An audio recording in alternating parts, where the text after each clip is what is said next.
ابو ہریرہ فرماتے ہیں من تودع فاحسن الوضوء، جس نے اچھے انداز سے وضو کیا، ثم اتى الجمعہ، پھر وہ جمعہ کی نماز کے لیے آ گیا، استمع وحدث، پھر وہ خاموش رہا اور اس نے جمعہ کی بات کو سنا، غفر له ما بینہ وبین الجمعہ، اللہ تعالیٰ اس کے اور پچھلے جمعہ کے درمیان کے گناہوں کو معاف کر دیتے ہیں، وزیادۃ ثلاثۃ ایام، اور اگر اس نے زیادہ ادب کا خیال رکھا تو 7 دن کی بجائے 10 دن کے گناہوں کو معاف کر دیا جاتا ہے، 3 دن اور بڑھا دیے۔ تو آپ دیکھیے اللہ رب العزت کتنے مہربان ہیں کہ بندے کے گناہوں کو معاف کرنے کے لیے تلے ہوئے ہیں۔ جب جمعہ کی نماز ادا کر لی، اب بھاگنے والی بات نہیں، جمعہ کے بعد بھی تھوڑی دیر بیٹھیں اور اللہ کا ذکر کریں۔ چنانچہ حدیث پاک میں ہے کہ من قال بعد ما یقضی الجمعہ، جس نے جمعہ پڑھنے کے بعد یہ ذکر کیا، سبحان اللہ العظیم وبحمدہ، یعنی یہ پڑھا سبحان اللہ العظیم 100 مرۃ، 100 مرتبہ، غفر اللہ له 100,000 ذنب، اللہ تعالیٰ اس بندے کے 1,00,000 گناہوں کو معاف کر دیں گے، والدیہ 24,000 ذنب، اور ماں باپ کے بھی 24,000 گناہ معاف ہو جائیں گے۔ ذرا غور کیجئے کہ جمعہ کے بعد یہ بندہ بیٹھ کے ذکر کر رہا ہے، کتنا ثواب کیوں مل رہا ہے؟ اس کی لاجک یہ کہ ایک تو جمعہ کے بعد سب کو بھاگی دوڑی پڑی ہوتی ہے، رش ہو جاتا ہے جوتے نکالنے میں اور پہننے میں اور گاڑیاں نکالنے میں، تو اگر زیادہ رش ہو تو لوگوں کی تکلیف کا باعث ہوتا ہے۔ تو شریعت نے پسند کیا کہ جمعہ کے فوراً بعد بھاگنے کی بجائے اگر کچھ لوگ بیٹھ کے ذکر کریں تو وہ دوسروں کو اپنی تکلیف سے بچائیں گے۔ اس وجہ سے 1,00,000 گناہ معاف اور والدین کے 24,000 گناہ معاف۔ سبحان اللہ، سبحان اللہ، اللہ تعالیٰ کی کتنی مہربانی ہے۔ تو جمعہ کی نماز پڑھ کے بھی انسان اللہ رب العزت کی اس طرح سے جو ہے وہ ذکر کر سکتا ہے اور اپنے گناہوں کو معاف کروا سکتا ہے۔ ایک حدیث پاک میں ہے، عائشہ رضی اللہ تعالی عنہا نے روایت کیا کہ نبی اسلام نے فرمایا، من قرأ بعد صلاۃ الجمعہ، جس شخص نے نماز جمعہ کے بعد یہ 3 سورتیں پڑھیں، قل هو اللہ احد، قل اعوذ برب الفلق، قل اعوذ برب الناس 7 مرات، 7 مرتبہ، اعاذہ اللہ بہا من السوء الی الجمعۃ الاخری، تو اللہ تعالی آنے والے جمعہ تک گناہوں سے اس بندے کی حفاظت فرمائے۔ اب ذرا غور کیجئے کہ پچھلے گناہ بھی معاف، اور اگر جمعہ کے بعد 7 مرتبہ یہ 3 سورتیں پڑھ لیں تو اللہ تعالیٰ آئندہ جمعہ تک بھی انسان کے گناہوں سے اس کی حفاظت فرمائے۔ یہ کتنا بڑا اجر ہے جو اللہ رب العزت کی طرف سے اس بندے کو ملتا ہے۔ امام قشیری رحمۃ اللہ علیہ نے اس حدیث پاک میں کچھ اضافہ کیا۔ وہ فرماتے ہیں کہ ان کو روایت یوں پہنچی کہ جو یہ 3 سورتیں 7 مرتبہ پڑھے اس کے اگلے پچھلے گناہوں کی مغفرت کر دی جائے گی، غفر له ما تقدم من ذنبه وما تأخر وأعطي من الأجر بعدد كل من آمن بالله واليوم الآخر، اور جتنے قیامت کے دن پر ایمان رکھنے والے لوگ ہوں گے ان کی تعداد کے برابر اس کو اجر عطا کیا۔ اللہ اکبر کبیرہ۔ پھر ایک حدیث پاک میں فرمایا کہ اچھا یہ صورتیں جس طرح مرد پڑھ سکتے ہیں، عورت نے تو اپنے گھر میں ظہر کی نماز پڑھنی ہوتی ہے تو اس کو چاہیے کہ وہ اہتمام کرے، غسل کرے، کپڑے بدلے، خوشبو لگائے، سورہ کہف بھی پڑھے، پھر بعد کی جو صورتیں ہیں سورہ فلق ہے، الناس ہے، سورۃ الاخلاص ہے، تو اجر اس کو بھی اسی کا ملے گا، کیونکہ اس نے اللہ رب العزت کے حبیب صلی اللہ علیہ وسلم کے اس حکم کی پیروی۔ البتہ جمعہ کی نماز کے بعد مردوں کو چاہیے کہ اگر وقت ہو تو اپنے موتا کی طرف جائیں قبرستان میں اور ان کے لیے ایصال ثواب کریں۔ اس کے 2 فائدے ہیں۔ ایک فائدہ تو یہ کہ جن کو ایصال ثواب کیا جائے گا ان کے اوپر سے عذاب کم ہوگا یا ان کے درجات بڑھیں گے اور خوشی کا باعث ہوں گے، اور دوسرا یہ کہ آدمی کو قبر دیکھ کر اپنی بھی آخرت کی طرف دھیان جائے گا۔ ہم لوگ اپنے مرنے کو بھول جاتے ہیں اور ہمیں اتنا ہی پتا ہوتا ہے کہ ہم نے اس دنیا میں مکان بنانا ہے اور چمکانا ہے، اور یہ بھول جاتے ہیں کہ ایک 2 گز زمین کا ٹکڑا چھوٹا سا تیرا گھر ہے، ایک خاموش کالونی میں بھی ہمارا پلاٹ ہے، وہاں کے گھر بنایا جائے گا اتنا چھوٹا کہ انسان لیٹے گا تو اٹھ کے بیٹھ نہیں سکے گا، وہاں نہ بجلی ہوگی نہ کچھ ہوگا۔ حدیث پاک میں فرمایا گیا کہ قبر میں سب سے زیادہ نفع دینے والا عمل اللہ کا ذکر ہوتا ہے۔ اب اللہ کا ذکر ہم جتنا کریں گے تو قبر میں روشنی ہوگی، قبر جنت کا باغ بنے گی۔ تو جمعہ کے دن اس چیز کو پسند کیا گیا کہ انسان قبرستان میں جائے اور قبرستان کو دیکھے، قبروں کو دیکھے اور اپنے بھی انجام کو یاد کرے۔ تو فرمایا من زار قبر والدیہ او احدہما، جس نے ماں باپ کے قبروں کی زیارت کی یا کسی ایک کی ان میں سے جمعہ کے بعد، غفر لہ وکتب بارن، اللہ تعالیٰ اس کی مغفرت کر دیتے ہیں اور اس کا نام فرما برداروں کی فہرست میں لکھ دیتے ہیں کہ یہ بندہ اپنے ماں باپ کا بھی فرما بردار اور یہ بندہ اپنے رب کا بھی فرما بردار۔ اب ذرا غور کیجئے کہ جب اللہ رب العزت کی عنایت اتنی عام ہے تو ہمیں چاہیے کہ ہم جمعہ کے دن ان اعمال کی پابندی کریں اور اللہ تعالیٰ کی طرف سے دی ہوئی ان برکتوں کو سمیٹیں۔ چند وہ دعائیں جو صبح و شام کی ہیں، عام طور پر روزانہ پڑھ سکتے آدمی، اور ان کے پڑھنے سے نام اعمال کے شروع میں اور نام اعمال کے اخیر میں نیکی لکھی جا سکتی ہے۔ وہ دعائیں بھی سن لیں۔ ابو ہریرہ رضی اللہ عنہ نے روایت کی، اس کو امام نسائی نے اور ابن حبان نے اس کو روایت کیا کہ ابو ہریرہ رضی اللہ عنہ فرماتے ہیں کہ نبی علیہ الصلوۃ والسلام نے فرمایا کہ جب بندہ سونے کے لیے اپنے بستر پر آئے اور یہ دعا پڑھے، لا الہ الا اللہ وحدہ لا شریک لہ لہ الملک ولہ الحمد وہو علی کل شیء قدیر ولا حول ولا قوۃ الا باللہ العلی العظیم سبحان اللہ والحمد للہ غفرت لہ ذنوبہ او خطایاہ، اس دعا کے پڑھنے سے اس بندے کے گناہ اور خطائیں معاف کر دی جاتی ہیں۔ وَإِن كَانَتْ مِثْلَ زَبَدِ الْبَحْرِ، وفی روایہ وَلَوْ كَانَتْ أَكْثَرَ مِنْ زَبَدِ الْبَحْرِ، اگرچہ اس کے گناہ سمندر کی جھاگ کے برابر کیوں نہ ہوں، اور ایک روایت میں ہے کہ سمندر کی جھاگ سے بھی زیادہ ہوں گے پھر بھی اس کے گناہ معاف کر دیے جائیں گے۔ تو اب اس دعا کو پڑھنا زندگی کا معمول بنا لیں۔ اس قدر آسان ہے اللہ رب العزت کی نعمتوں کو لینا۔ چنانچہ ایک دوسرا عمل بھی ہے، وہ بھی لیٹتے وقت کیا جاتا ہے، یک نہ شد دو شد، ایک نہیں بلکہ دو عمل۔ چنانچہ ابو سعید خدری رضی اللہ تعالیٰ عنہ روایت کرتے ہیں، کنز المال میں یہ حدیث مبارکہ ہے کہ جب کوئی بندہ لیٹنے کے لیے اپنے بستر پہ آئے اور پڑھے استغفر اللہ الذی لا الہ الا هو الحی القیوم واتوب الیہ 3 مرات، 3 مرتبہ یہ پڑھ لے، غفرت لہ ذنوبہ، اس کے گناہ معاف ہو جاتے ہیں۔ وَإِن كَانَتْ مِثْلَ زَبَدِ الْبَحْرِ، اگرچہ وہ سمندر کی جھاگ کے برابر ہوں۔ وَإِن كَانَتْ عَدَدَ وَرَقِ الشَّجَرِ، اگرچہ ساری دنیا کے درختوں کے پتوں کے برابر ہوں۔ وَإِن كَانَتْ عَدَدَ رَمْلٍ عَالِجٍ، اگرچہ ساری دنیا کی ریت کے ذرات کے برابر کیوں نہ ہوں، اللہ سب کو معاف فرما دے۔ اللہ اکبر کبیرہ، وہ کتنا کریم پروردگار ہے کہ جس نے اپنے بندوں کو بخشنے کے لیے کیا کیا آسانیاں پیدا کر دی کہ 3 مرتبہ یہ استغفار پڑھ کر انسان کے سارے گناہ معاف ہونے کی بشارتیں۔ اور اب ہمیں یہ احساس ہوگا کہ ہم کتنے نالائق ہیں اور کتنے بے وقوف ہیں کہ زندگی کا اتنا عرصہ ان دعاؤں کو پڑھے بغیر ہم نے گزار دیا۔ unparalleled loss، بہت بڑا نقصان کر لیا۔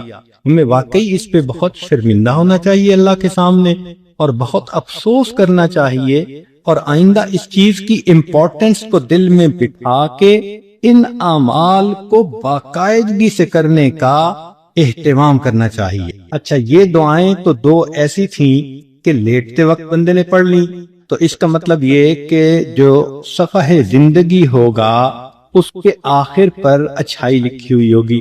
اب جب انسان کی آنکھ کھلتی ہے تو زندگی کے صفحے کی ابتدا ہوتی ہے، اس وقت کی بھی دعائیں بتائی گئیں۔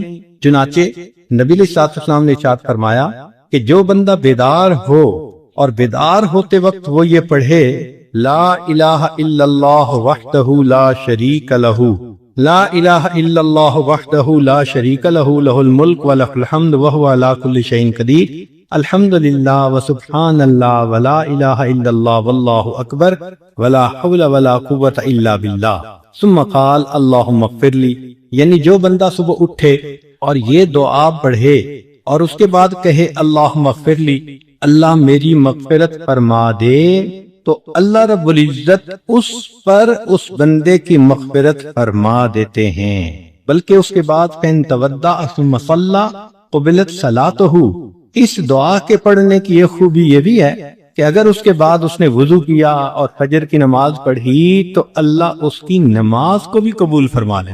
تو دیکھیں، نام اعمال کے شروع میں بھی آپ نیکیاں لکھوا سکتی ہیں، اور عجیب مزے کی بات کہ درمیان میں بھی، نیند کے درمیان میں جب بندہ کروٹ لیتا ہے تو کئی مرتبہ آنکھ کھلتی ہے، تو جب آنکھ کھلتی ہے تو اس وقت بھی کچھ پڑھنے کے الفاظ ہیں، اگر ان الفاظ کو پڑھ لیں تو اس پر بھی اللہ رب العزت کی طرف سے مغفرت، اللہ رب العزت کی طرف سے اس پر بھی بندے کے گناہ معاف ہوتے ہیں۔ اب کروٹیں بدلتے ہوئے آنکھ کا کھلنا یہ تو معمول کی بات ہے، کتنی مرتبہ انسان سردی کے موسم میں کمبل ٹھیک کرتا ہے، رضائی ٹھیک کرتا ہے، اپنی کروٹ بدلتا ہے، ایک طرف سے دوسری طرف ہوتا ہے، تو کروٹ بدلتے ہوئے دعا کرنا، سبحان اللہ۔ عبداللہ بن عمر لانو نے اس کو روایت کیا کہ جو بندہ قال ہی نہ یتحرک من اللیل، کہ جو بندہ رات کو سویا ہوا کروٹ بدلے اور 10 مرتبہ کہہ دے بسم اللہ و سبحان اللہ و آمنت باللہ و کفرت بالطاغوت، تو ان کے پڑھنے سے اللہ رب العزت اس کے گناہوں کو بھی معاف فرمائیں گے اور ہر اس چیز سے محفوظ فرمائیں گے جس کا خوف اس کے دل میں ہو۔ ذرا توجہ کیجئے گا، یہ بہت بڑی نعمت ہے مشکل کام کہ نیند ہوتی ہے تو اس وقت تو بندہ چاہتا ہے کہ بس میٹھی نیند لے لیں اور دوبارہ آنکھ لگ جائے۔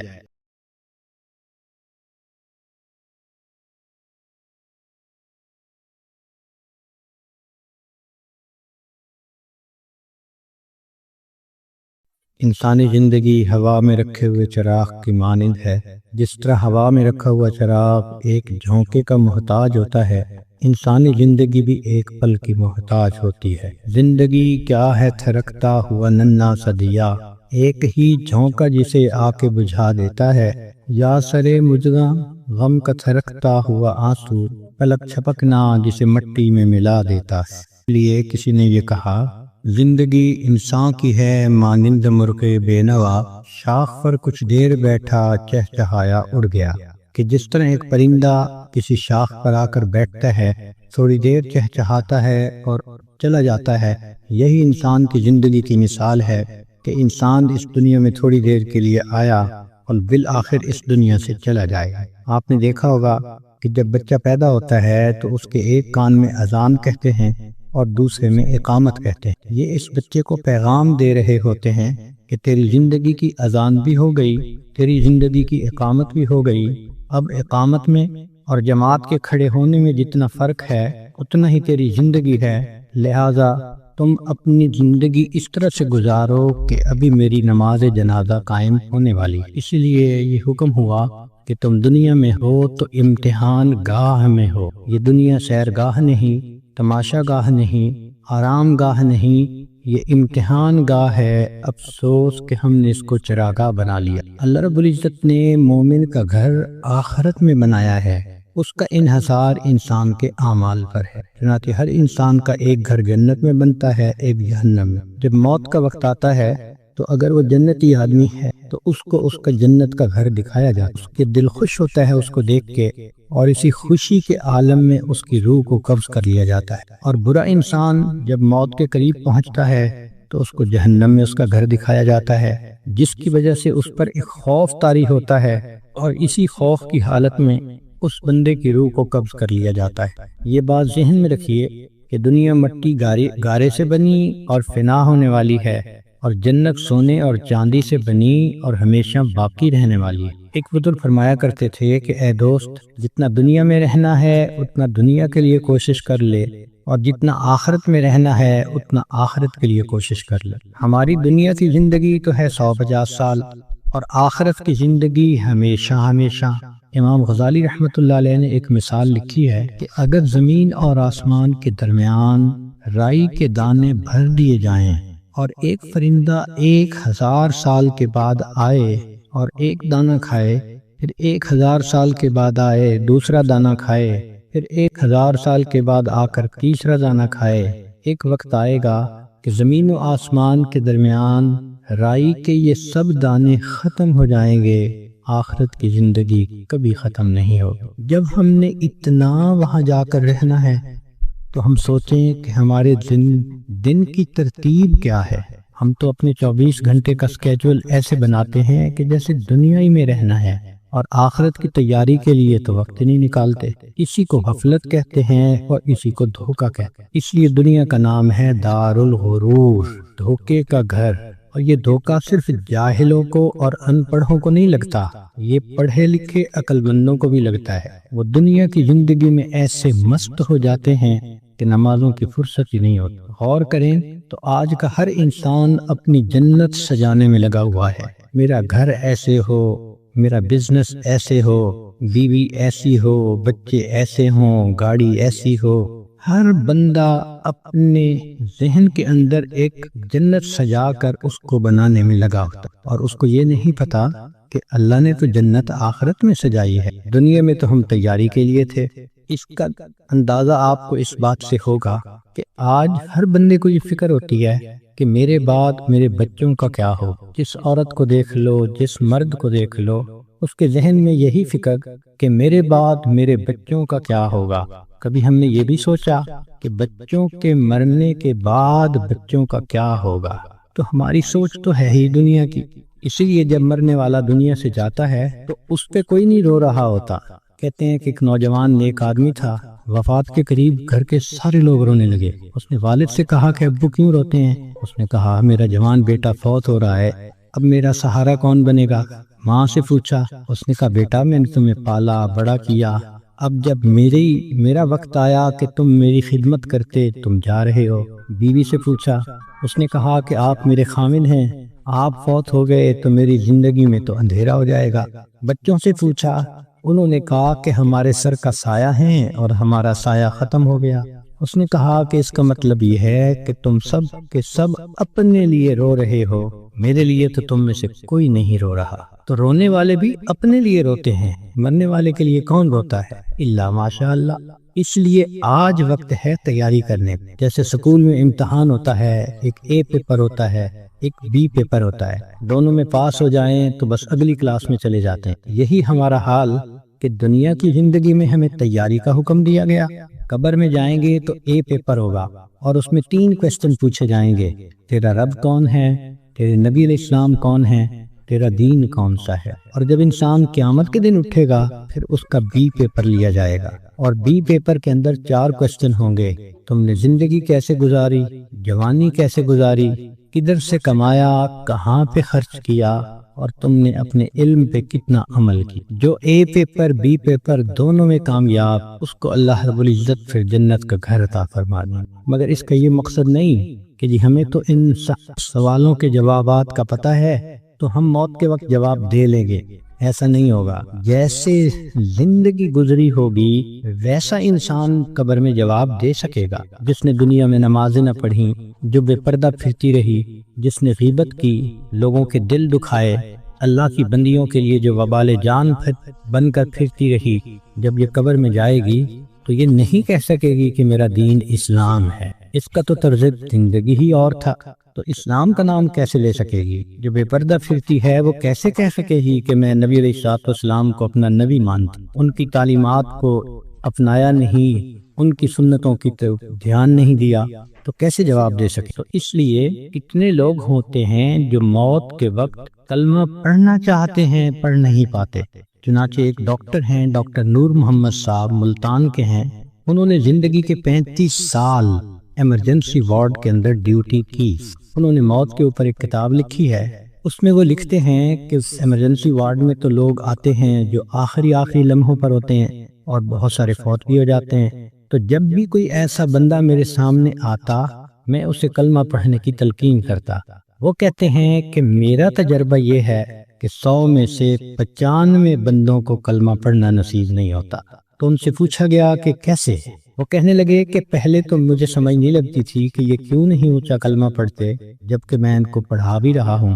پھر ایک بندے کو میں نے کہا کہ تمہیں ہارٹ پرابلم ہے، ہارٹ اٹیک ہے، تو میں تم سے پوچھوں گا کہ تم کلمہ پڑھو، اور اگر تم نہ پڑھ سکو گے تو میں پوچھوں گا کہ تم پڑھنا چاہتے ہو، پڑھ نہیں پا رہے؟ اس نے کہا بہت اچھا، میں جواب دوں گا۔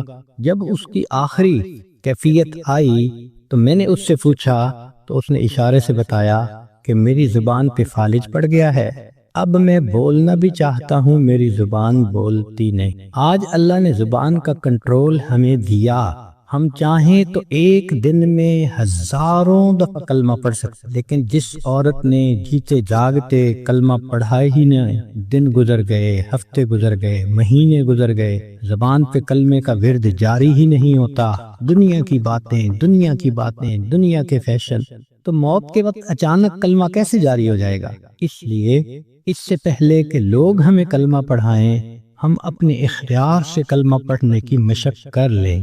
تو دنیا کی زندگی میں ہم آئے ہیں آخرت کی تیاری کرنے۔ ہماری مثال ایسی ہے کہ جیسے ایک آدمی کا ویزا لگ چکا ہو اور وہ بورڈنگ پاس لے کر لاؤنج کے اندر پہنچ گیا ہو اور اپنی فلائٹ کے اناؤنس ہونے کا انتظار کر رہا ہو۔ ہم نے دیکھا کہ لاؤنج میں لوگ بیٹھے ہوتے ہیں، ایک فلائٹ اناؤنس ہوتی ہے، کچھ اٹھ کے چلے جاتے ہیں، پھر دوسری اناؤنس ہوتی ہے اور اٹھ کے چلے جاتے ہیں، نئے آتے رہتے ہیں اور یہ اٹھ کے جاتے رہتے ہیں۔ بالکل زندگی کا یہی معاملہ، نئے بچے پیدا ہوتے رہتے ہیں اور جو پہلے سے موجود ہیں وہ اس دنیا سے رخصت ہوتے رہتے ہیں۔ ہم سب کا موت کا ویزا لگ چکا، ہم لاؤنج میں ہیں، کب ہماری فلائٹ ہے یہ بھی ہمیں پتہ نہیں۔ نبی علیہ الصلوۃ والسلام نے ارشاد فرمایا، میری امت کی عمریں بین 70 و 60، 60 اور 70 کے درمیان ہوں گی، یعنی ایسا بھی ہوگا کہ کسی کی عمر 100 سال یا اس سے زیادہ، اور ایسا بھی ہوگا کہ کوئی پیدا ہوتے ہی بچہ مر جائے گا۔ تو جب اوسط نکالیں گے تو گراس ایوریج اس امت کی 60 سے 70 سال بنے۔ اب جن لوگوں کی زندگی ہے ہی 60 سے 70 سال، تو جو عورتیں 40 سے اوپر پہنچ گئیں وہ اپنی زندگی کے ظہر اثر کا وقت گزار رہی، اور ظہر اثر کے بعد پھر مغرب ہوتے ہوئے دیر نہیں لگا کرتے۔ ہم نے خود تجربہ کیا ہے کہ کئی کام اکٹھے ہوتے ہیں تو سوچتے ہیں کہ ہم چھٹی کے دن کریں گے، اور چھٹی کے دن جب صبح ہوتی ہے تو دل میں بڑا مان ہوتا ہے، لمبا دن پڑا ہے، کوئی بات نہیں، لیکن کام کرتے کرتے جب ظہر گزر جاتی ہے تو پھر بندے کو پینک کنڈیشن ہونی شروع ہو جاتی ہے۔ وہی بندہ جو تسلی میں تھا کہ لمبا دن پڑا ہے، اب ہاتھ پاؤں پھول رہے ہوتے ہیں اور وہ کہتا ہے جی دن تو نکل گیا، جلدی سے کام سمیٹو۔ تو جو 40-50 سے اوپر کی زندگی گزار رہی ہیں، اب وہ ظہر عصر کے وقت میں پہنچ گئیں، مغرب ہونے میں دیر نہیں لگا کر۔ اس لیے بہتر ہے کہ ہم موت سے پہلے موت کی تیاری کر لیں۔ اللہ رب العزت چاہتے ہیں تو بندے کو ڈاکٹر کے قدموں میں موت دے دیتے، اور اگر چاہتے ہیں تو بندے کے نام مردوں کی فہرست سے نکلوا دیتے ہیں۔ ہمارے ڈاکٹر صاحب دوست تھے، وہ ایک ہاسپٹل کے ڈائریکٹر تھے، بڑے تھے، 300 بیڈ کا ہاسپٹل تھا۔ تو کہنے لگے کہ ایک مرتبہ میرے پاس لسٹ آئی ان مریضوں کی جو فوت ہو گئے، تو روزانہ میں سائن کرتا تھا تو وہ ڈیڈ باڈیز وارثوں کے حوالے کر دی جاتی تھی۔ تو میں سائن کرنے لگا تو میرے ذہن میں خیال آیا کہ میں ذرا ان کے چہرے تو دیکھ لوں۔ کہنے لگا میں نے چہرے جو دیکھے تو ایک بوڑھا آدمی تھا، ایسی میرے ذہن میں گیا کہ کہیں اس کو فٹ کا دورہ تو نہیں پڑا، تو میں نے ٹیکا منگوایا اور انجیکشن اس کو لگا دیا۔ اللہ کی شان، وہ اٹھ کے بیٹھ گیا، مردوں کی فہرست میں اس کا نام لکھا جا چکا ہے۔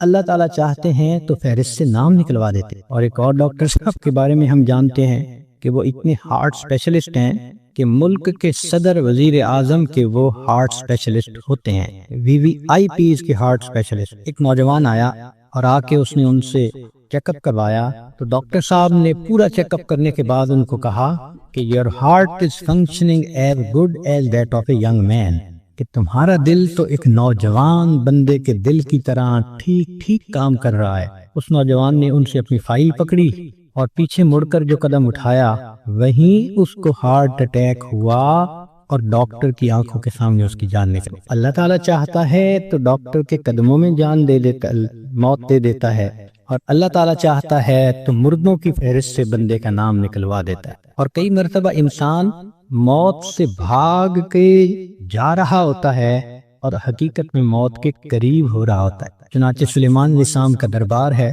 ایک شخص داخل ہوا اور اس نے وہاں بیٹھے ہوئے کسی آدمی کو بڑے غور سے دیکھا۔ تو جس بندے کو غور سے دیکھا اس پہ بہت خوف طاری ہوا، وہ اٹھ کے سلیمان علیہ السلام کے پاس آیا، حضرت مجھ پہ بہت خوف ہے اس شخص کا جس نے مجھے غور سے دیکھا، آپ پلیز ہوا کو حکم دیں مجھے دور فلاں جزیرے کے اندر پہنچا دے۔ تو سلیمان علیہ السلام نے ہوا کو حکم دیا۔ اتنے میں آپ نے اس بندے کو بلایا جس نے گھور کے دیکھا تھا، پوچھا کبھی کون ہو؟ اس نے جواب دیا جی ملک الموت۔ تم اسے گھور کے کیوں دیکھ رہے تھے؟ تو کہنے لگے کہ میں اس لیے اس کو غور سے دیکھ رہا تھا کہ اس کی روح تو میں نے فلاں جزیرے کے اندر نکالنی ہے اور یہ آپ کے دربار میں یہاں بیٹھا ہوا ہے۔ تو سلیمان علیہ السلام نے بتلایا کہ اس نے مجھ سے خود ریکویسٹ کی کہ مجھے فلاں جزیرے میں پہنچا دے۔ ملک الموت نے کہا السلام علیکم، میں بھی اسی جزیرے میں جا رہا ہوں اس کی روح کو قبض کرنے کے لیے۔ بنی اسرائیل کے 5-6 آدمی سفر پہ 7 آدمی سفر پہ جا رہے تھے، اچانک بارش شروع ہو گئی، بجلی چمکنے لگی، اتنی خوفناک بجلی چمک رہی تھی کہ ان کو یہ خیال ہوا کہ آج یہ ہم میں سے کسی نہ کسی کو لے کے جائے گی۔ وہ ایک غار کے اندر چھپ گئے، مگر بارش بھی نہ تھمتی تھی اور بجلی چمکنا بھی نہ رکتی تھی۔ تو انہوں نے فیصلہ کیا کہ بھئی ایسے کرو، ایک ایک کر کے باہر نکلو، جس کو بجلی نے جلانا ہوگا وہ جلا دے گی تو باقی تو سکون کا سفر کر سکیں گے۔ چنانچہ ایک نکلا، بجلی چمکی مگر اس کو جلایا نہیں، وہ واپس آ گیا۔ پھر دوسرا نکلا، خیریت سے واپس آ گیا، تیسرا نکلا، چوتھا نکلا، 6 نکلے اور 6 کے 6 کو بجلی نے نہیں جلایا، ایک باقی رہ گیا۔ سب کہنے لگے کہ تو منحوس ہے، بدبخت ہے، تیری وجہ سے یہ ساری مصیبت آئی ہوئی ہے، نکل باہر۔ اس نے کہا میں نہیں نکلتا۔ سب زور لگا رہے ہیں، کہہ رہے ہیں، لڑ رہے ہیں کہ نکل باہر، وہ کہتے نہیں نکلتا۔ وہ ایسا وہاں پر جمع کہ اس نے کہا جو مرضی کر لو، میں غار سے باہر نہیں نکلوں گا۔ تو کچھ دیر کے بعد ان کے ذہن میں خیال آیا کہ اگر یہ باہر نہیں نکلتا تو ہم تو سب ایک ایک کر کے نکل چکے، چلو ہم نکلتے ہیں اور ہم سفر پہ چلتے ہیں، یہ اندر ہی رہے۔ جیسے ہی وہ 6 کے 6 باہر نکلے، بجلی چمکی اور 6 کے 6 کو موت آ۔ اب یہ سب دھکیل رہے تھے 7ویں کو اور ان کو یہ نہیں پتا تھا کہ موت کا وقت تو ہمارا قریب آ چکا۔ کہتے ہیں کہ 2 چور کسی گھر میں آئے چوری کرنے کی نیت سے، تو ایک بڑھیا اور بوڑھا کمرے میں سوئے ہوئے تھے۔ انہوں نے ان دونوں کو رسیوں سے باندھ دیا چارپائیوں کے ساتھ، اور دونوں کی چارپائیاں اٹھا کر صحن میں رکھ دی، منہ پہ ٹیپ لگا دی تاکہ ہم کمرے میں تسلی کے ساتھ سامان کو کھولیں گے اور قیمتی سامان کو لے جائیں گے۔ جیسے میاں بیوی کی چارپائیاں انہوں نے صحن میں رکھی، یہ کمرے کے اندر گئے کہ ہم چوری کرتے ہیں، اچانک کمرے کی چھت گری اور یہ دونوں چور دب کر مر گئے۔ محلے والے آ گئے، شور ہوا تھا۔ اب وہ حیران کہ میاں بیوی تو رسیوں سے بندھے ہوئے ہیں۔ ان سے پوچھا بھئی تمہیں باہر کس نے نکالا؟ ہمیں تو پتہ نہیں، ہم تو اندر سوئے ہوئے تھے۔ ان کو کھولا گیا، جب ملبہ ہٹایا گیا تو اس کے اندر 2 چوروں کی لاشیں دبی ہوئی تھیں۔ پتہ چلا کہ چور ان کو نکال رہے تھے کہ ہم چوری کریں گے، اور ان کو یہ نہیں پتا تھا کہ ہم اپنی موت کا خود انتظام اپنے ہاتھوں سے کر رہے۔ تو انسان کئی مرتبہ موت سے دور بھاگتا ہے اور حقیقت میں وہ موت کے قریب سے قریب تر ہو رہا ہو۔ اس لیے ہمیں چاہیے کہ ہم موت کی تیاری کریں۔ مہلت ہر ایک کو ملی ہے، کسی کو کم کسی کو زیادہ۔ اس مہلت سے جو فائدہ اٹھائیں وہ خوش نصیب انسان۔ اس دنیا میں آپ کو اللہ کا منکر تو مل جائے گا، رسالت کا منکر بھی مل جائے گا، دین کا منکر بھی مل جائے گا۔ اس دنیا میں آپ کو موت کا منکر کوئی نہیں مل۔ دہریے سے دہریہ بھی ہوگا تو یہ مانے گا کہ ایک دن مجھے موت آنی ہے۔ جب موت آنی ہی ہے تو کیوں نہ انسان اس کے لیے تیاری کر لے۔ اور موت کی تیاری یہ نہیں کہ انسان جاگنگ کرے اور ویٹ لفٹنگ کرے اور ایکسرسائز کرے، نہیں۔ موت کی تیاری یہ ہے کہ انسان اپنے پچھلے گناہوں سے توبہ کر لے، آئندہ نیکوکاری کی زندگی گزارنے کا ارادہ کر لے، اور جو لوگوں کے حقوق اس پر ہیں ان سے معافی مانگ لے۔ ہم نے دیکھا کہ بسا اوقات جو بندہ بیمار ہوتا ہے اس کے ساتھ اوپر والے ظلم کرتے ہیں۔ ظلم کا کیا مطلب؟ کہ اس کو حقیقت نہیں بتاتے کہ بیماری کتنی ہے، تسلی دیتے رہتے ہیں، اور وہ جھوٹی تسلی ہوتی ہے۔ ابو ٹھیک ہو جائیں گے، امی ٹھیک ہو جائیں گی، اور وہ سمجھتے ہیں کہ ہم بڑا نیکی کا کام کر رہے ہیں۔ وہ جی بتائیں گے تو ابو کو شوق لگے گا، بھائی شوق تو ان کو لگے گا جب اچانک موت آ جائے گی۔ یہ بہتر نہیں کہ ان کو پہلے سے انفارم کر دیا جائے کہ جی بیماری خطرناک ہے، زندگی کا پتہ نہیں، اب وہ کلمہ پڑھ لیں، اب وہ تیاری کریں۔ اوپر والے ظلم کرتے ہیں بندے کے ساتھ۔ چنانچہ ایک مرتبہ میں اپنا واقعہ آپ کو سناتا ہوں۔ ایک صاحب تھے جو سیکٹری لیول کے تھے، بہت لکھے پڑھے اور بڑی ان کی تنخواہ اور گاڑیاں اور ٹیلنٹڈ انسان۔ ان کی ریٹائرمنٹ ہوئی تو وہ بیمار ہوئے تو ہاسپٹل میں تھے۔ گھر آئے تو ہم ان کی تباہ پرسی کے لیے حاضر ہوئے۔ تو جب اس کے بڑے بیٹے نے مجھے دیکھا تو کہنے لگا، حضرت صاحب میرے ابو کے لیے دعا کر دیں، ڈاکٹر نے تو ہمیں جواب دے دیا ہے اور کہا ہے کہ بس ہفتے 10 دن کی بات ہے، ان کے اندر کینسر پھیل چکا، لیکن ہم نے ابو کو نہیں بتایا، آپ بھی پلیز ابو کو نہ بتانا۔ میں خاموش رہا۔ خیر اندر گئے، ملاقات ہوئی۔ تھوڑی دیر کے بعد میں نے انہیں کہا جی کہ مجھے آپ سے کوئی بات کرنی ہے، تو انہوں نے سب کو جانے کا حکم دے دیا کہ کمرے سے جاؤ، میں حضرت جی سے کوئی بات کرنا چاہتا ہوں۔ جب وہ اکیلے ہو گئے تو میں نے ان سے بات کی کہ دیکھیں، زندگی کا کوئی بھروسہ نہیں، کوئی نہیں جانتا کہ کب موت آئے گی، کیا پتا میری موت پہلے آئے، کیا پتا آپ کی موت پہلے آئے۔ ہم نے آنکھوں سے دیکھا ہے بوڑھا باپ جوان بیٹے کی لاش کو دفن کر رہا ہوتا ہے، اور کئی مرتبہ جوان باپ اپنے نوزائیدہ بچے کی لاش کو دفن کر رہا ہوتا ہے، تو یہاں کیا بھروسہ زندگی کا؟ کہنے لگے بالکل صحیح بات ہے۔ میں نے کہا کہ بات یہ ہے کہ آپ کی جو رپورٹیں ہیں ان سے پتہ چلتا ہے کہ آپ کے اندر کینسر بہت پھیل چکا، اور ڈاکٹروں نے ہفتہ 10 دن کا وقت دیا ہے، تو بہتر یہ ہے کہ آپ تیاری کر لیں۔ یہ بات سنتے ہی اس کی آنکھوں میں چمک آ گئی، اور وہ مجھے کہنے لگا کہ حضرت صاحب آپ نے سچ کہا، یہ سارے لوگ مجھے جھوٹی تسلیاں دے رہے تھے، مجھے کنفیوز کر رہے تھے۔ میرا دل کہتا تھا کہ میری بیماری خطرناک ہے، اور یہ اوپر والے کہتے تھے، رپورٹ بھی نہیں دکھاتے تھے، کہتے تھے بس ٹھیک ہو جائے گا، آپ فوراً ٹھیک ہو جائیں گے۔ تو اللہ آپ کا بھلا کرے، آپ نے مجھے بتا دیا۔ میں نے تو اب اپنے پوتے پوتیوں کو، نواسے نواسیوں کو دیکھ لیا، کتنا بندے نے رہنا ہوتا ہے، تو چلو مجھے اندازہ تو ہو گیا۔ اب یہ کہہ کر انہوں نے دروازہ کھلوایا۔ جب بیٹا آیا اور اس کو پتہ چلا کہ حضرت صاحب نے تو بتا دیا میرے ابو کو، تو وہ میری طرف دیکھنے لگے۔ میں نے ان کو کہا کہ بچے غصہ نہ کرو، میں نے تمہارے ساتھ بھلا کیا ہے۔ اللہ کے اس بندے نے سارے گھر والوں کو بلایا اور ان کو کہا کہ دیکھو بھائی، میری بیماری کی یہ حالت ہے کہ میرے پاس صرف 6-7 دن ہیں، اب ایسے کرو کہ جو میری زمینیں تھیں، جائیدادیں تھیں، مکان تھے اور وہ میرے نام تھے، سارے نکالو، میں اپنی وراثت کو بچے اور بچیوں میں شریعت کے مطابق تقسیم کرتا ہوں تاکہ میرے بعد جھگڑے نہ ہوں۔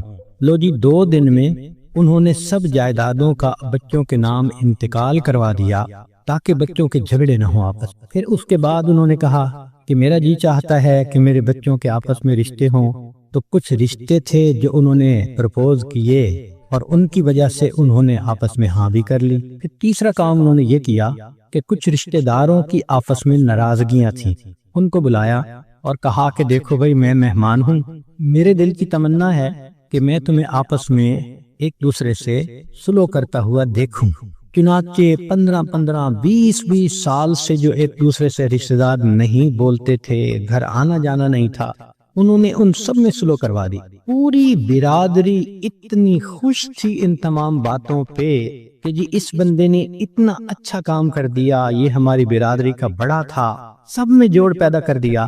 پھر اللہ کی شان، 1 ہفتے کے بعد اس کو موت آ گئی۔ اب اس کا بیٹا جب کبھی ملتا ہے کہتا ہے حضرت جو احسان آپ نے ہم پہ کیا ہم اس کا بدلہ نہیں چکا سکتے۔ تو کیا ضرورت ہے بیمار آدمی سے چھپانے کی جبکہ اس کی بیماری اتنی خطرناک سٹیج تک پہنچ چکی ہو؟ ہم مسلمان ہیں، یقین ہے کہ ہم نے جانا ہے، تو اس بندے کو غفلت میں موت آئی اور وہ کلمہ بھی نہ پڑھ سکا تو پھر اس کو دکھ ہوگا نا، بتانے سے تو دکھ نہیں ہوتا۔ تو اس لیے شریعت نے کہا کہ جب کسی کو موت آنے لگے تو اس کو کلمے کی تلقین کیا کرو۔ ہم نے یہ دیکھا ہے کہ ادھر بندے کے آخری لمحہ ہوتا ہے اور ادھر بیوی جو ہے آگے بڑھتی ہے اور بیٹی کو کرتی ہے، آپ نے پہچانا ہی سے یہ کون ہے، یہ دیکھو یہ تسنیم آئی ہے، یہ دیکھو یہ پروین آئی ہے، حالانکہ وہ لمحہ اس بندے کے لیے اللہ کے ذکر کا وقت ہوتا ہے، یکسوئی کا وقت ہوتا ہے۔ تو یہ مسئلہ سمجھ لیں کہ جب کسی مریض یا مریضہ کو دیکھیں کہ اب آخری لمحے ہیں، مت تعارف کریں اور کروائیں۔ ساری زندگی اس کو تعارف ہوتا رہا، اب تو رب سے تعارف ہونے کا وقت ہے، اب کیوں اس کو غافل کرتے ہیں، کیوں اس کی توجہ کو ہٹاتے ہیں؟ کہتے ہیں کہ ایک بزرگ تھے، 3 سال کی بیٹی تھی، حفصہ اس کا نام تھا۔ ایک دن ان کے اوپر ہارٹ اٹیک ہوا اور وہ اسی کنڈیشن میں آنکھیں بند کر کے اللہ سے لو لگا کے پڑے ہوئے تھے۔ وہ حفصہ آئی اور دستور کے مطابق چارپائی پر چڑھی، ان کے سینے کے اوپر لیٹ گئی اور ان کی آنکھیں کھولنے لگی، باتیں کرنے لگی۔ وہ خاموش رہے تو حفصہ کہنے لگی، ابو آپ مجھ سے بات نہیں کرتے، لو میں بھی آپ سے بات نہیں کرتی، میں نے آپ سے پارٹی کر دی۔ یہ کہہ کے وہ بچی دوسرے کمرے میں چلی گئی اور وہاں جا کے اس نے رونا شروع کر دیا۔ ماں نے دیکھا بیٹی رو رہی ہے تو آئی، بیٹی کیوں رو رہی ہو؟ اس نے کہا ابو مجھ سے نہیں بولتے، میں ابو سے نہیں بولتی۔ تو ماں اپنی بیٹی کو اٹھا کے لائی اور ان کے پاس آ کر کہنے لگی، دیکھیں نا آپ حفصہ سے نہیں بول رہے، یہ آپ سے ناراض ہو گئی ہے، آپ حفصہ کو منا لیں۔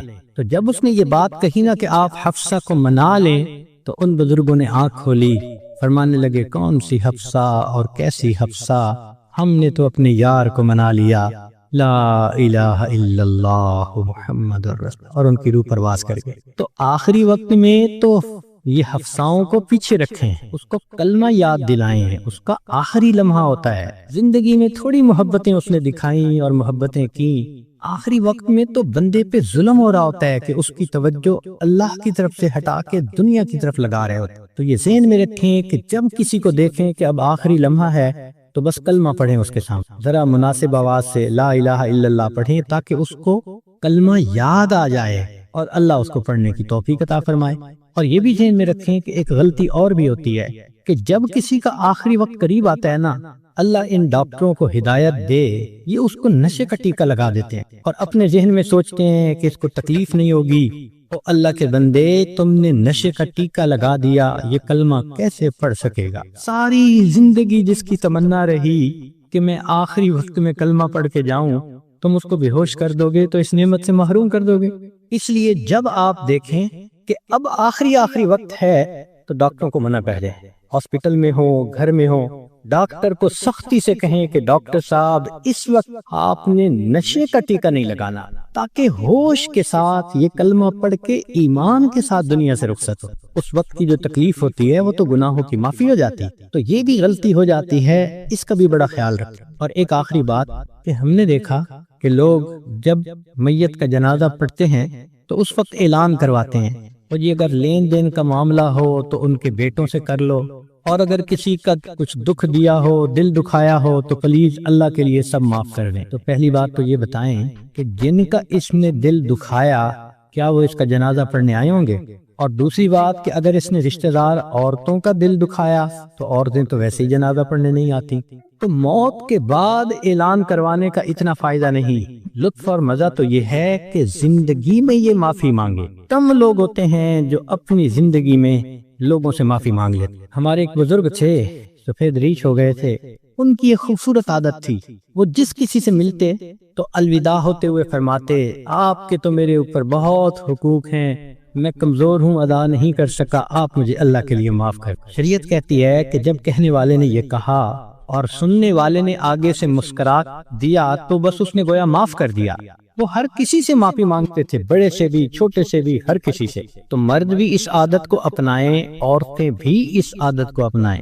بیوی خامن سے معافی مانگ لے، خامن بیوی سے معافی مانگ لے، بچے آپس میں ایک دوسرے سے معافی مانگ لیں۔ یہ معافی مانگنے کی عادت اچھی عادت ہے، اس میں کوئی شان گھٹ نہیں رہی ہوتی کہ بندہ کہہ دے جی مجھ سے تو بہت کوتاہیاں ہوئیں اور اگر آپ ہرٹ ہوئے پلیز آپ مجھے معاف کر دیں۔ بلکہ بعض تو بچیوں کو یہ ایسی عادت پڑ جاتی ہے کہ وہ جس کسی سے بات کرتی ہیں، بیٹھتی ہیں، ہر ایک سے معافی مانگ لیتی ہیں۔ تو یہ بھی ایک بہت اچھی عادت ہے کہ دنیا کے معاملات کو انسان دنیا میں ہی سمیٹ جائے۔ کون ہے جو آخرت میں جواب دینے کے قابل ہو؟ تو آج وقت ہے تیاری کرنے کا، اور اس کو کہتے ہیں موت کی تیاری، کہ انسان گناہوں کو چھوڑے، نیکیوں کو اپنائے، زندگی شریعت کے مطابق بنائے، جتنے دل لوگوں کے حقوق میں کوتاہی کی، غیبت کی، دکھ دیا، ان سب سے معافی مانگ لے۔ جس بندے نے ایسا کر لیا اور اپنی توجہ کو اللہ کی طرف کر لیا، اس نے گویا اپنی موت کی تیاری کر لی۔ اب جب موت آئے گی اس کے لیے خوشیوں کے دروازے کھلتے چلے جائیں۔ تو ہمیں چاہیے کہ ہم موت کے لیے تیار رہیں۔ ہمیں نہیں معلوم کہ ہمیں کس حال میں موت آئے گی۔ میں اپنی بات کو ذرا سمیٹنا چاہ رہا ہوں، امید ہے کہ آپ توجہ سے بات سنیں گی کہ ایک شخص کو دشمنوں نے قتل کیا اور نہر میں پھینک دیا، اور اس کی لاش پانی کے اندر کئی دن ڈوبی رہی۔ جب وہ اوپر آئی سطح پر تو اتنی پھول گئی تھی کہ بندے کی پہچان ممکن ہی نہیں تھی، شکل ہی بدل گئی۔ پولیس والوں کو پتا چلا، انہوں نے آ کے لاش نکالی اور جب دیکھا کہ پہچان ہی نہیں ہوتی تو انہوں نے قریبی بستی والوں کو بلایا اور کہا کہ بھئی اس کو نہلا دو، کفنا دو، مسلمان تو ہے۔ چنانچہ امام صاحب نے کہا کہ جی میں نہلا تو دوں گا، میرے پاس کفن کے پیسے تو نہیں ہیں، مجھے کفن کے پیسے دے دو۔ ایک بندے نے کہا کہ جی اعلان کر دو۔ ذرا سنیں، مسجد میں اعلان ہوا، بھائی لاوارث نعش ہے، کفن خریدنا ہے، چندہ لاؤ۔ کوئی روپیہ لایا، کوئی 2 لایا، کوئی 5 لایا۔ آدھے گھنٹے تک اعلان ہوتا رہا کہ لاوارث لاش ہے، کفن خریدنا ہے۔ آدھے گھنٹے کے بعد پھر جا کر پیسے پورے ہوئے، کفن خریدا گیا، اس کو نہلایا گیا، کفنا دیا گیا، جنازہ پڑھایا گیا۔ جنازہ پڑھتے ہوئے ایک آدمی کی آنکھ میں بھی آنسو نہیں تھے، اس لیے کہ کوئی جانتا ہی نہیں تھا یہ کون ہے۔ جب اس کو دفن کیا گیا تو 3 مہینے کے بعد کیس کی حقیقت کھلی، تب پتہ چلا کہ وہ سرگودا کے علاقے کا ایک ذمہ دار تھا۔ 4 مربع اس کے باغات تھے، کروڑوں کی سالانہ آمدنی تھی، کوئی 6 کروڑ روپیہ اس کے بینک بیلنس کے طور پہ موجود تھا اور اس کے 4 جوان العمر بیٹے تھے۔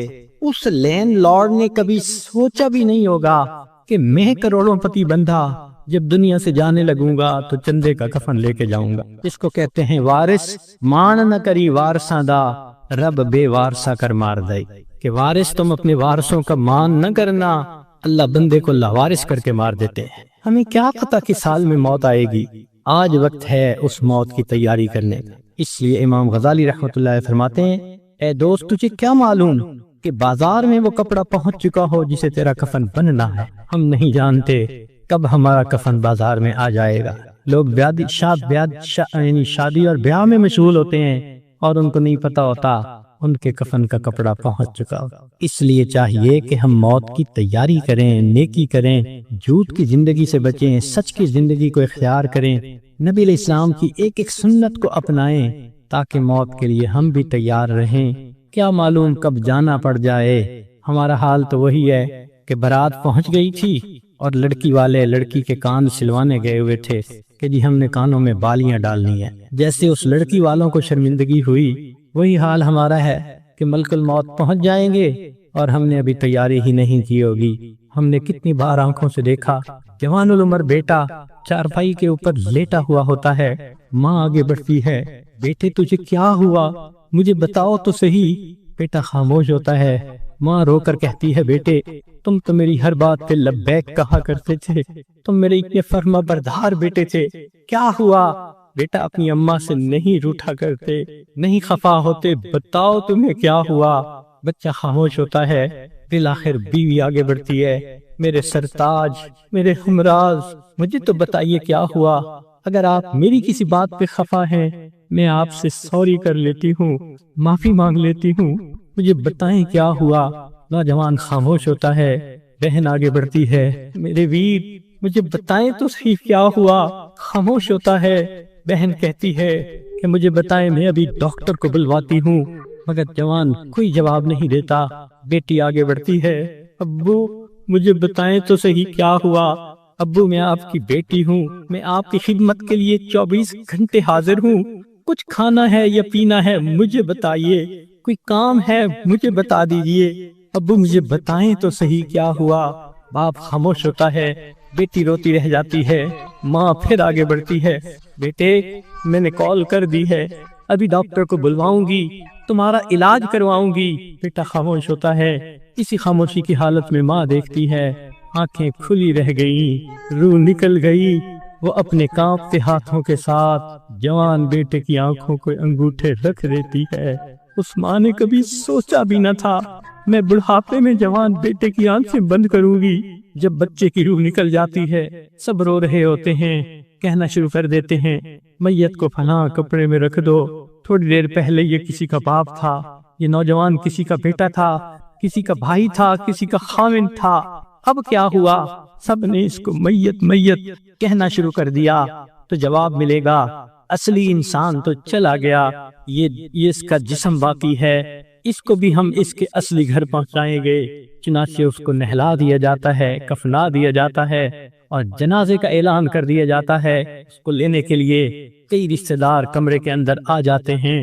بھئی تم کیوں آئے ہو؟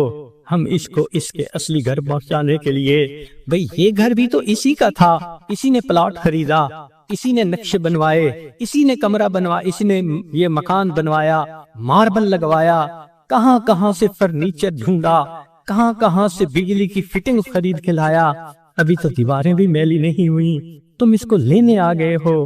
سب کہیں گے یہ تو عارضی گھر تھا، اصلی گھر تو آگے ہے، 2 گز زمین کا ٹکڑا، چھوٹا سا تیرا گھر ہے۔ سب اس کو کندھوں پہ اٹھا لیتے ہیں، رشتہ دار جمع ہیں، سب قبرستان تک پہنچ جاتے ہیں، جنازہ پڑھتے ہیں، پھر قبر میں اتارنے کا وقت آتا ہے۔